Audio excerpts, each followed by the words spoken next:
Hasratku, rinduku memuji.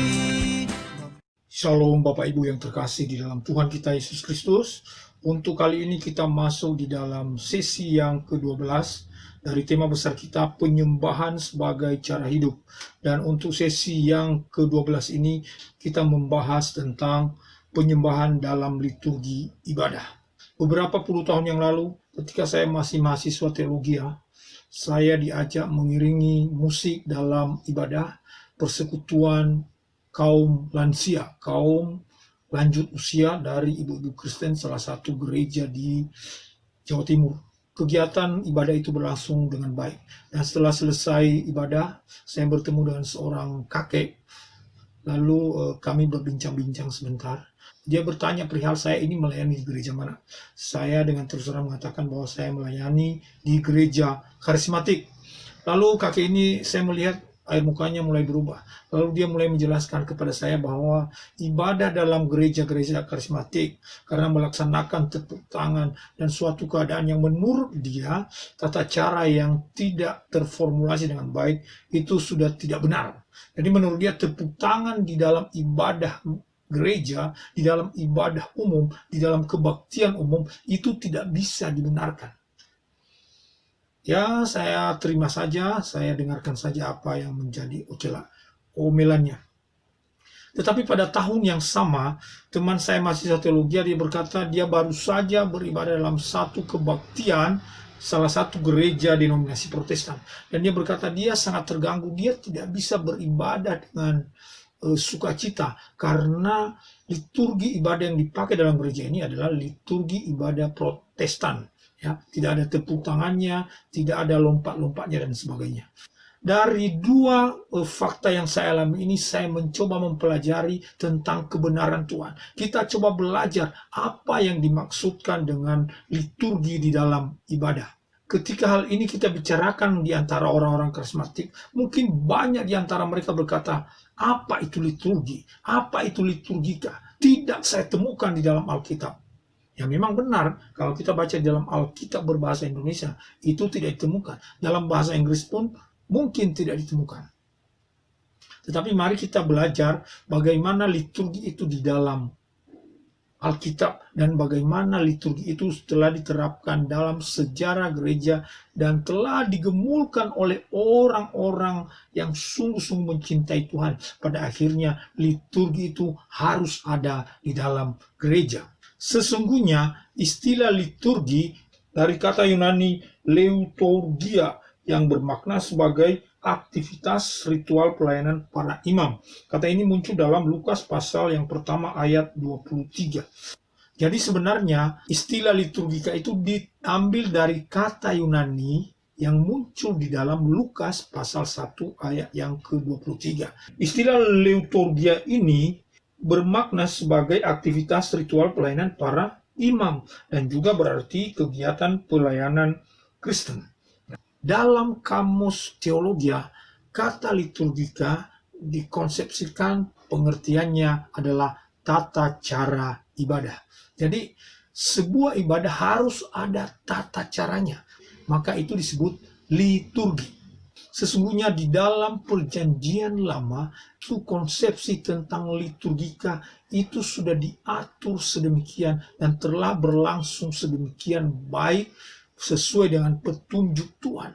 Di dalam kitab Imamat, Tuhan memberikan berbagai-bagai aturan dan tata cara supaya kegiatan ibadah itu berlangsung sesuai dengan urutan-urutan tata cara yang dikehendaki oleh Tuhan. Tuhan memerintahkan pada pagi hari harus begini, pada sore hari harus begini, harus diatur para imam, demikian baju yang mereka kenakan, demikianlah hal perilaku mereka, bagaimana mereka harus menyiapkan diri untuk tidak najis, untuk mentahirkan diri sebelum mereka masuk dalam sebuah ibadah, lebih-lebih mereka yang melayani. Jadi sesungguhnya liturgi itu sudah ada dalam konsep, sudah ada sejak zaman perjanjian lama.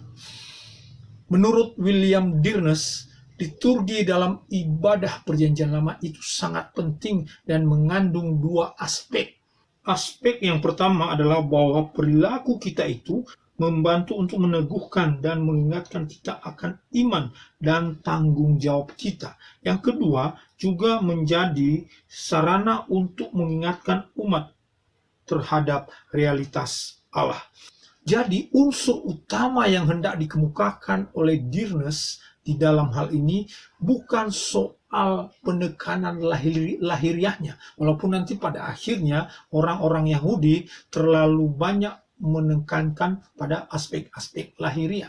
Namun sesungguhnya liturgi ibadah itu mencakup hal-hal batiniah kita tentang aturan-aturan yang kita lakukan ketika kita menghadap kepada Allah, suatu tata cara yang berkenan kepadanya.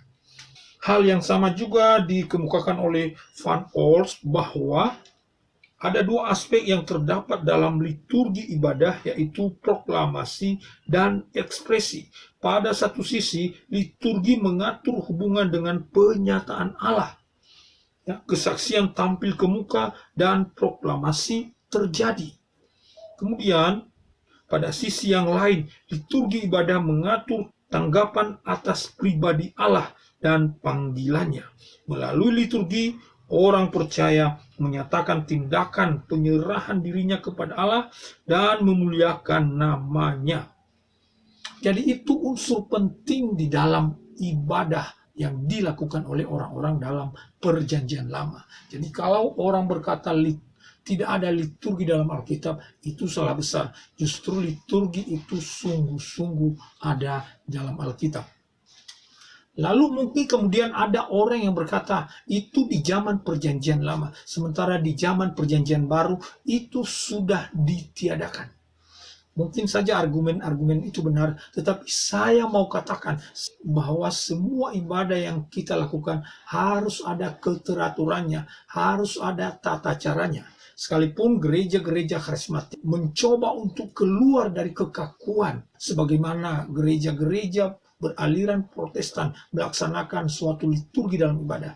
Namun sesungguhnya dalam gereja karismatik juga sebenarnya ada liturgi dalam ibadah. Coba perhatikan.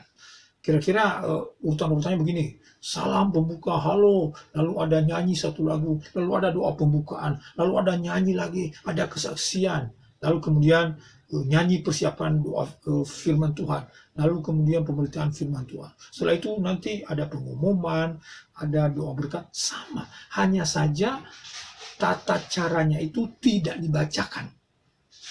Urutan-urutan kegiatan dalam ibadah itu tidak dibacakan secara formal. Sesungguhnya itu sudah liturgi. Sesungguhnya ada liturgi dalam ibadah. Saya akan bacakan satu bagian dalam perjanjian baru yang menunjukkan bahwa harus ada keteraturan di dalam kegiatan ibadah.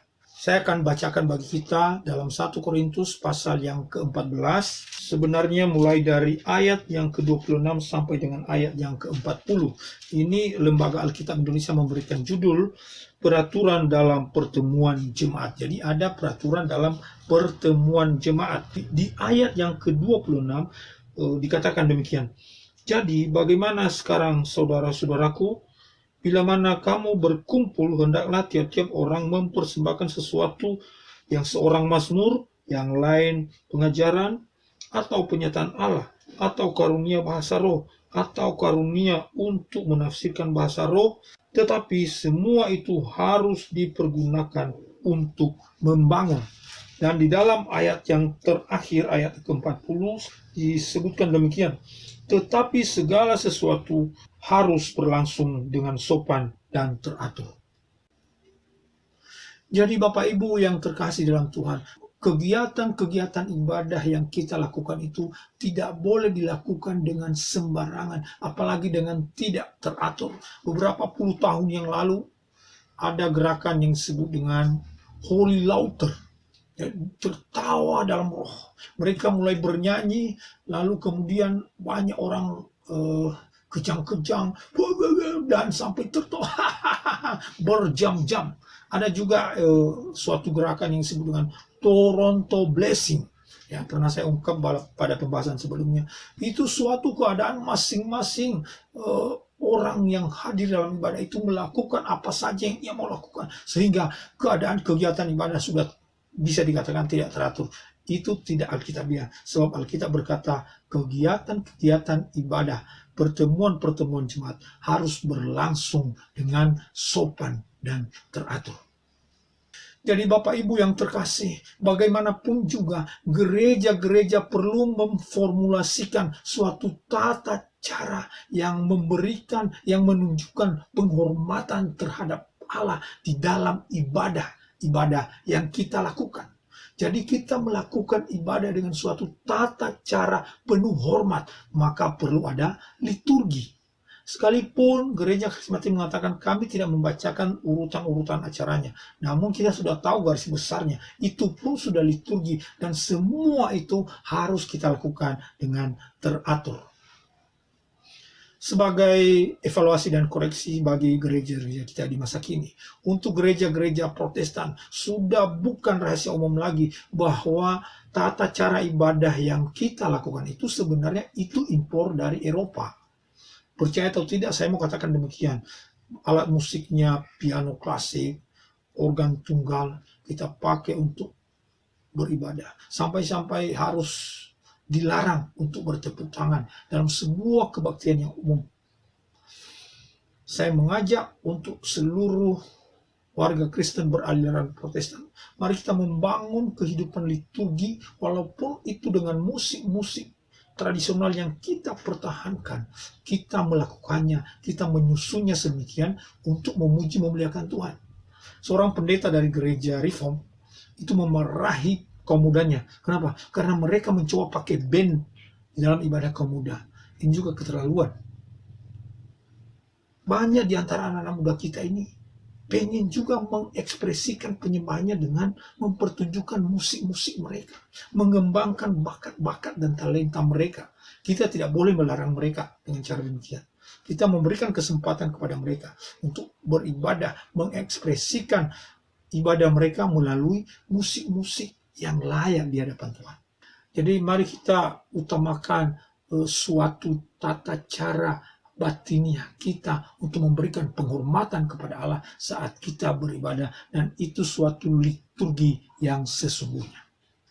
Untuk gereja-gereja karismatik memang ada upaya untuk melawan suatu tata cara ibadah yang kaku. Itu saya sangat setuju. Itu saya juga melakukan hal itu. Gereja-gereja karismatik mencoba memformulasikan tata cara yang lebih merdeka, tata cara ibadah yang lebih rileks, yang lebih dinamis, yang menurut mereka ini lebih baik, lebih berkembang, memberikan kesempatan bagi semua anggota jemaat mengembangkan bakat-bakat dan karunia-Nya. Hanya saja satu evaluasi dan koreksi buat kita, bahwa ibadah itu tidak hanya menekankan satu hal, tetapi yang lain diabaikan. Di dalam Matius pasal 22, Tuhan Yesus mengatakan, mengasihi Tuhan itu harus dengan segenap hati, segenap jiwa, segenap akal budi, dan segenap kekuatan.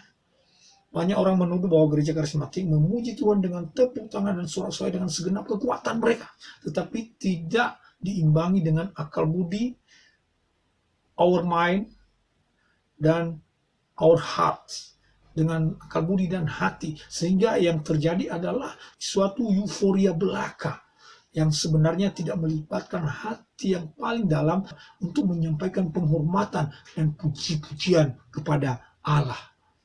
Maka dengan demikian saya mengajak kita semua, siapa-siapa yang mendengarkan khotbah ini, untuk menjadi pelopor-pelopor liturgi ibadah yang berkenan kepada Allah.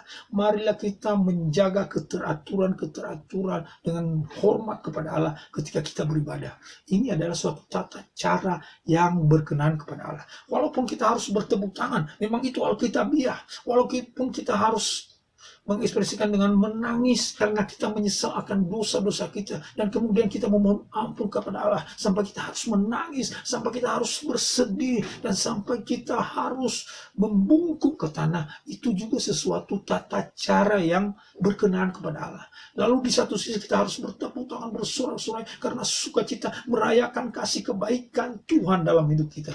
Itu juga hal yang berkenan kepada Allah. Semuanya itu harus melibatkan hati, pikiran, jiwa kita, kekuatan kita untuk memberikan puji-pujian dan penghormatan kepada Allah. Saya mengajak kita semua menjadi pelopor-pelopor liturgi ibadah yang berkenan kepada Tuhan.